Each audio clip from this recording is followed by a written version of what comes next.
Halo semuanya, selamat datang di video pembelajaran statistik. Hari ini kita akan membahas cara membangun blueprint wawasan terstruktur dari kumpulan data mentah, khususnya mengenai visualisasi data diskrit menggunakan diagram stem and leaf dan bagaimana menganalisis sebaran datanya. Pernahkah Anda melihat temukan angka yang berantakan? Tanpa struktur, data mentah hanyalah informasi membingungkan yang tidak bisa memandu keputusan kita.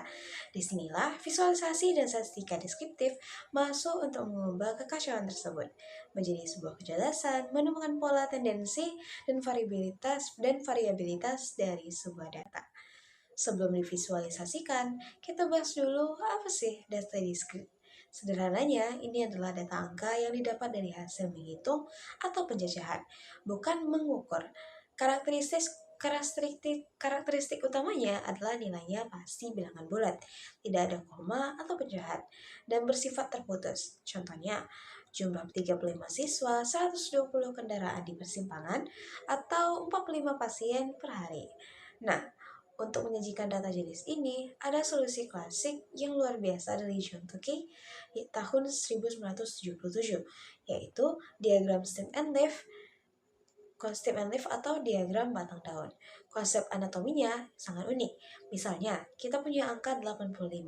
Angka ini kita pecah, digit puluhan 8 menjadi batang di sebelah kiri, dan digit satuan 5 menjadi daun di sebelah kanan. Keunggulan utamanya, kita bisa melihat bentuk distribusi visual tanpa menghilangkan nilai data aslinya. Lalu, bagaimana sih cara membuatnya? Sangat mudah, hanya butuh 5 langkah.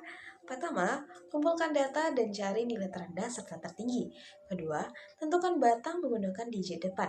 Ketiga, isi daun dengan meletakkan digit satuan di kanan garis. Keempat, urutkan daun dari nilai terkecil ke yang terbesar. Kelima, jangan lupa tambahkan keterangan atau legenda secara membacanya.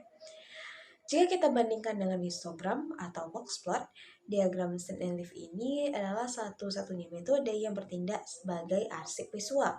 Data aslinya tetap ada, frekuensi distribusi yang jelas, dan sangat optimal untuk dataset berukuran kecil hingga sedang. Namun, melihat visualisasinya saja itu belum cukup. Kita harus membedah sebaran datanya. Mengetahui nilai rata-rata saja tidak cukup untuk melihat seberapa jauh data tersebut menyimpang atau memiliki kesalahan atau error.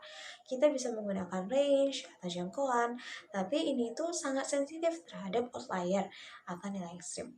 Karenanya, kita juga menggunakan jangkauan antara kuartil atau EQR yang tahan terhadap outlier. Standar deviasi untuk melihat seberapa berkelompok data kita, dan koefisien variasi atau CV untuk menilai homogenitas.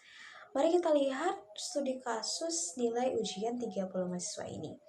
Jika disajikan dalam bentuk temukan angka mentah, mustahil kita bisa menyimpulkan hasilnya dalam 5 detik.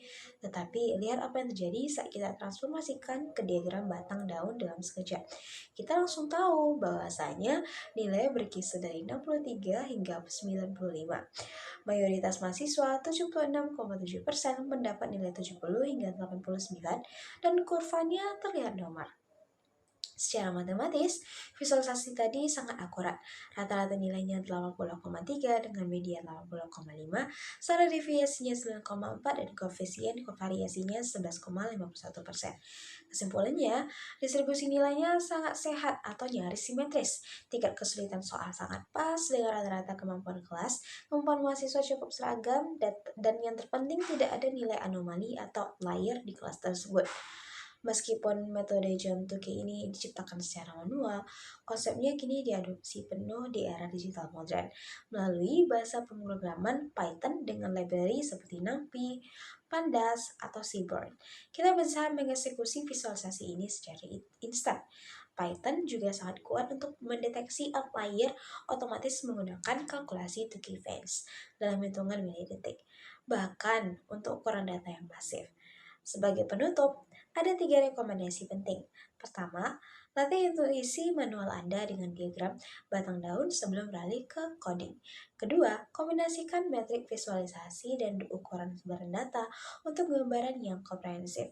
Dan yang ketiga, ingatlah bahwa angka tanpa konteks tidak memiliki makna. Statistika deskriptif adalah blueprint untuk menceritakan kisah di balik data tersebut. Terima kasih telah menyaksikan video ini. Saya Sarifal Faiza. Wabillahi taufiq wa hidayah. Wassalamualaikum warahmatullahi wabarakatuh. Sampai jumpa di video selanjutnya.